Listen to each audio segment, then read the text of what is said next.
எங்கேருந்து வரீங்க sir? இப்பாசம் licence left கொஞ்சம் ஓரணும்.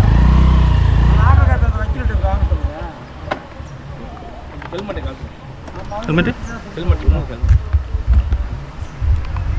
கீழே விழுந்துடாதா? காத்துல ஏரில் கீழே விழுகாதா? ஏரில் கீழே விழுந்துடாதா? இல்லை வீடு ஃபிக்ஸ்டானே. கம்மா உங்கள் லைசன்ஸ் கொடுங்க.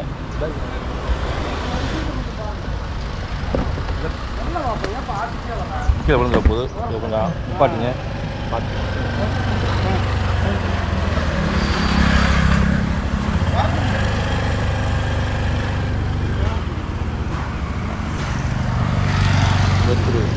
உங்கள் பேர் ஆன்லைனில் இருக்கா? ஆன்லைன் இருக்கா? ஒரு ரன்னிங்கா?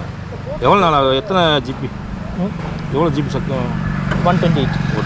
பேர் கொஞ்சம் டிக்கி ஓப்பன் பண்ணுங்கள். யூடியூப் சேனல் உண்டு. யூடியூப் சேனலா? கீழே விழுந்துடாம கொஞ்சம் ஆஃப் பண்ணி கேமரா. கீழே விழுந்துடும்.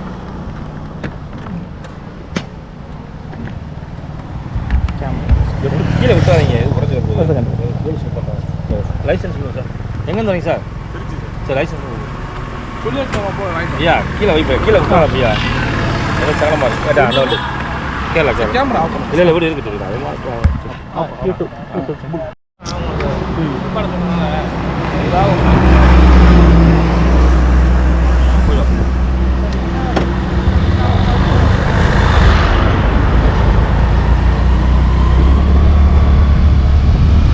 അവിടെ ഒരു ചെക്കിങ് കഴിഞ്ഞിട്ടാ അവർ മെയിനായിട്ട് ലൈസൻസ് ചോദിക്കുന്നുണ്ട്.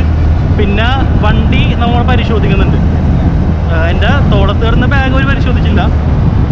വണ്ടി അകത്ത് ക്യാമറ സംഭവങ്ങളൊക്കെ എല്ലാവരും നോക്കി.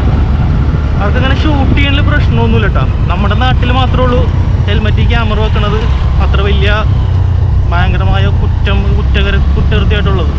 പക്ഷേ ഇവിടെ അങ്ങനെ അത്രയും വലിയ കുറ്റകൃത്യമൊന്നുമല്ല. അവർക്ക് കുഴപ്പമൊന്നുമില്ല. പിന്നെ ഒരാൾ മാത്രം പറഞ്ഞ് താഴ്ത്ത് വീഴാതിരിക്കാൻ വേണ്ടി ഒന്ന് ഓഫ് ചെയ്തേക്കാൻ പറഞ്ഞു. മീൻസ് അവർക്ക് പേടി ക്യാമറ വീണ് എന്തെങ്കിലും സംഭവിച്ചിട്ട് അവരെ പറയുമെന്നുള്ളത്. Helmet വെച്ചൊക്കെയുള്ള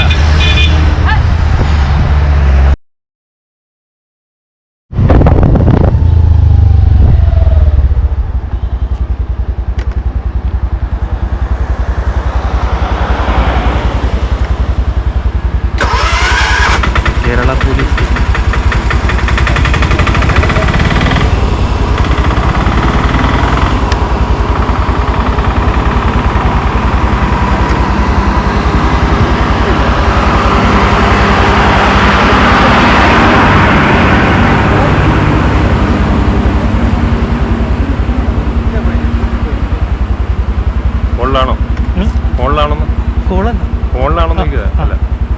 ഫോണല്ല camera.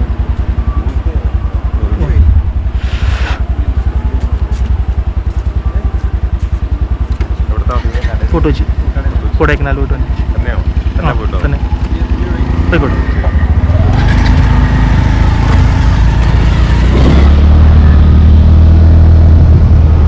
ഒരു തമിഴ്നാട് പോലീസ് ചെക്കിങ്, ഒരു കേരള പോലീസ് ചെക്കിങ്. അതിങ്ങനെ ചോദിച്ചില്ലട്ടാ എന്ത് പറ്റിയെന്നാവും. ചിലപ്പോൾ ഈ ഹൈ റേഞ്ച് ഇവിടെയൊക്കെ ആയതുകൊണ്ടാവാം. ഒരു സേഫ്റ്റിയുടെ കൊണ്ട് മനസ്സിലായിട്ടുണ്ടാവും. നമ്മുടെ അവിടേക്കാണെങ്കിൽ ചിലപ്പോൾ ആകെ അത് വിചാരിച്ച് ഫസ്റ്റ് കോളിലാണോ എന്ന് ചോദിച്ചത്. ഫോൺ കോളാണോ അതെന്തെങ്കിലും ബേസ്റ്റ് ഉണ്ട് സംഭവം മനസ്സിലാവുന്നതാണെന്ന് അറിയില്ല.